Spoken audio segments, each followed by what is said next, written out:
Denix, collecting history.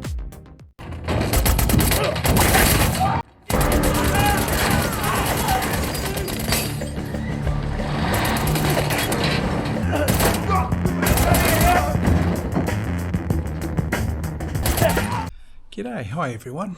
That intro was taken from that movie called The Ministry of Ungentlemanly Warfare. And that was a 2024 movie. It's got plenty of action in it if you want to check it out, incorporating the Sten gun. Now the one I've got here is the Denix Mark II Sten gun.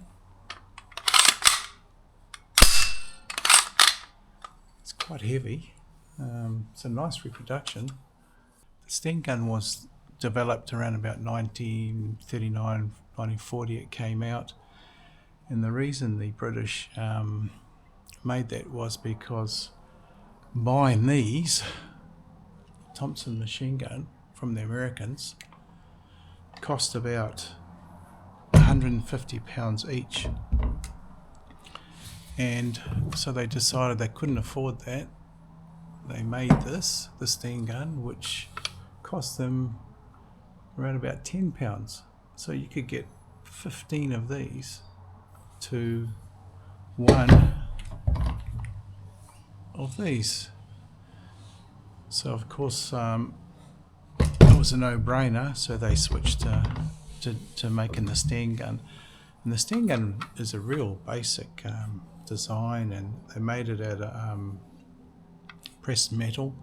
It was cheap, really cheap to make, and yet it functioned really well, was very reliable, which is quite amazing to think when you look at it, because it just looks like a thrown together homemade job. Alright, so let's field strip this and take it down and have a look what it's made up of.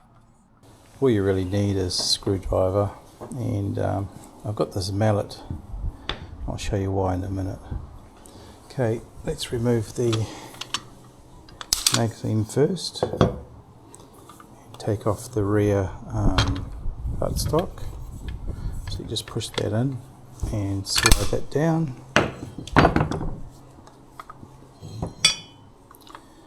Okay, now this piece here where the mag goes in, you can actually disassemble this too, so we'll do that right now. Just a matter of taking this screw off the side. And this side plate here, just slide that up and out.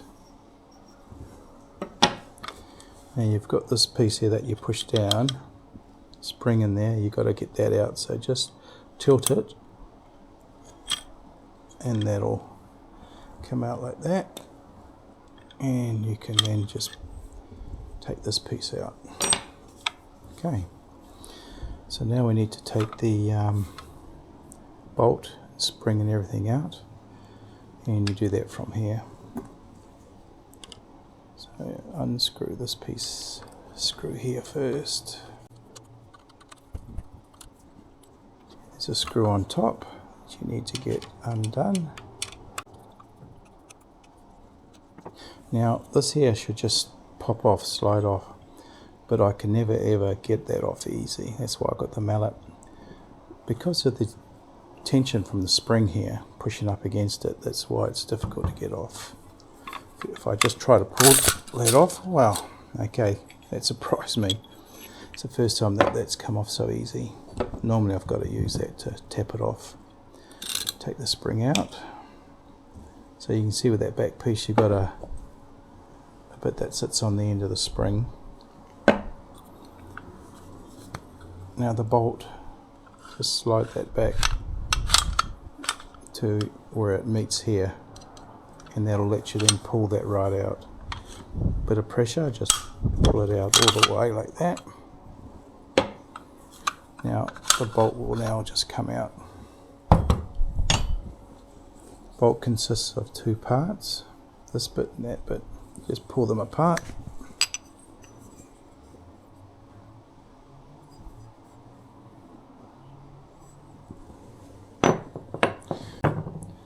Now this here comes off, and you just got to unscrew the screw on the side and one on the other side.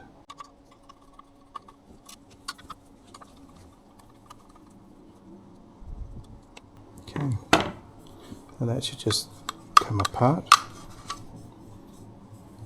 And that's the trigger mechanism inside. You can remove all this too if you want to. Go one step further, just knock the pins out. But I'm not going to do that. What we will do is continue to take this barrel off, and that's simply by unscrewing that screw underneath.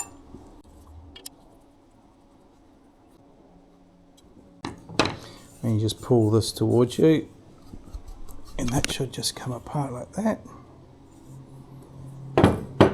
And there's the barrel.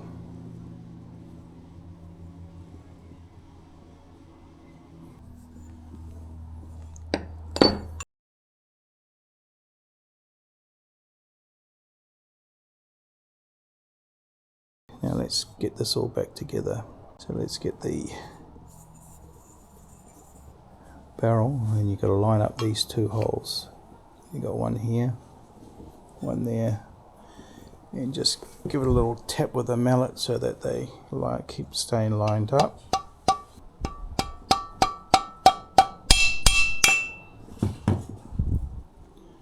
And put the screw back in.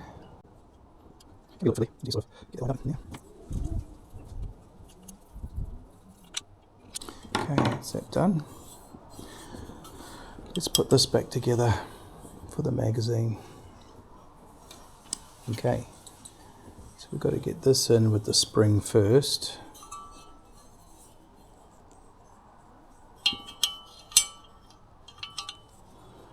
And get the spring. So you just hook it in. Sorry, there, just hook it in underneath. And there's a little piece you can see where the spring goes, sits in there. So you push that in, and as you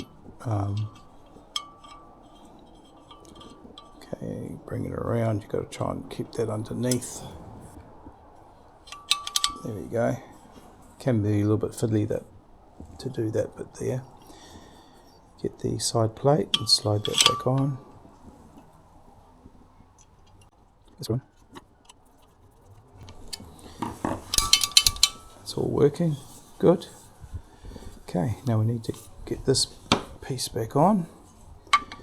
Now lining this up can be a little bit difficult. You need to, once you put it on, you've got to be able to pull that trigger freely like that. And if you don't line it up right, it won't happen. See there, it won't go, so I just got it that time. So we now need to put these two screws back in. Just a little bit of movement. We get it right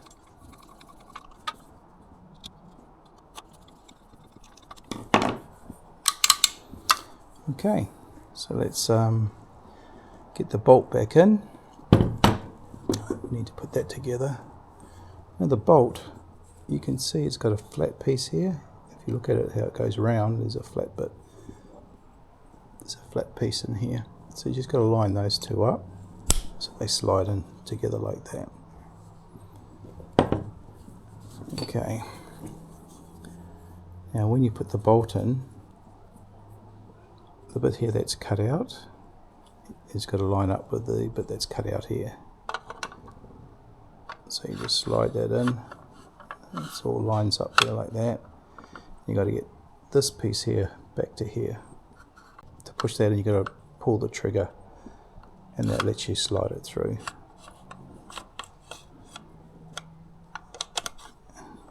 Okay, and once you get it there, you can put the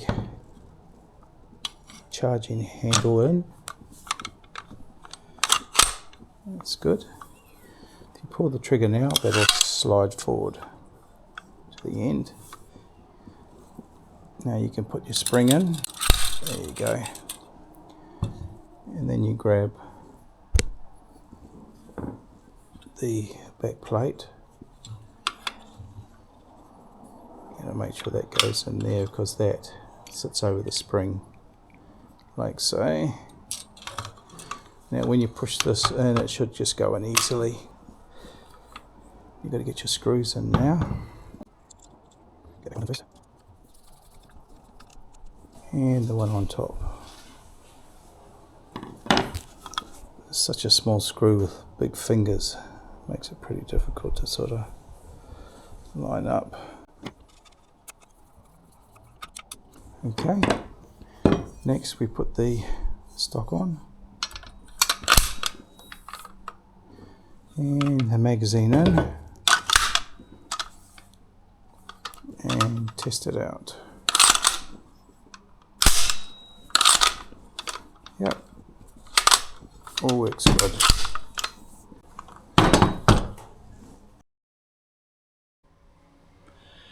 Also with the intro, you'll notice that the Sten gun had silencers on them, and at that time the British were experimenting with the Sten gun and made different variations and things of it. I was trying to get hold of one, a reproduction from the UK, a dummy one, but they said to send them here to Australia they wouldn't get through customs because if they x-ray them they look so real they'll confiscate it. So later on down the track I might maybe see if I can just make my own. Another interesting thing was near the end of 1944 the Germans started producing and manufacturing their own Sten gun, and here's a picture of it.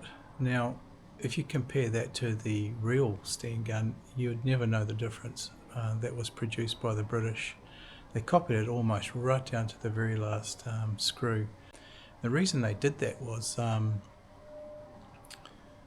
the end of the war they needed to get out and produce a lot more weapons, and the MP40 was still costing them quite a bit to produce and took a lot longer than the Sten gun.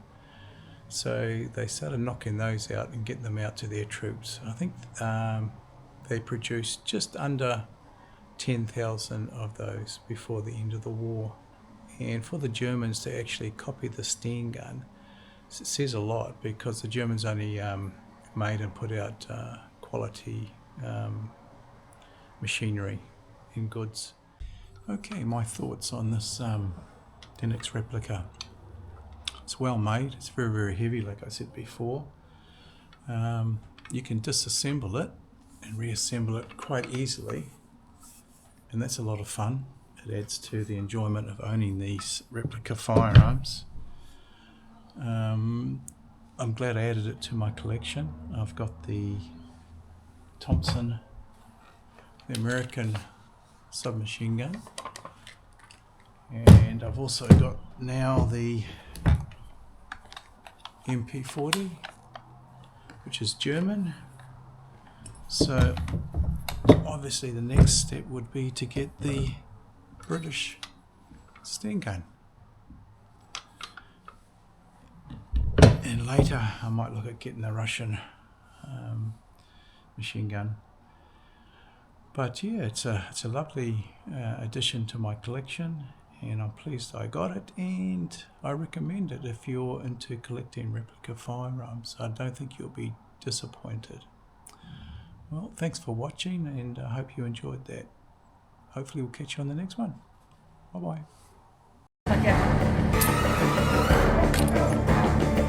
Wo ist denn der Kopf?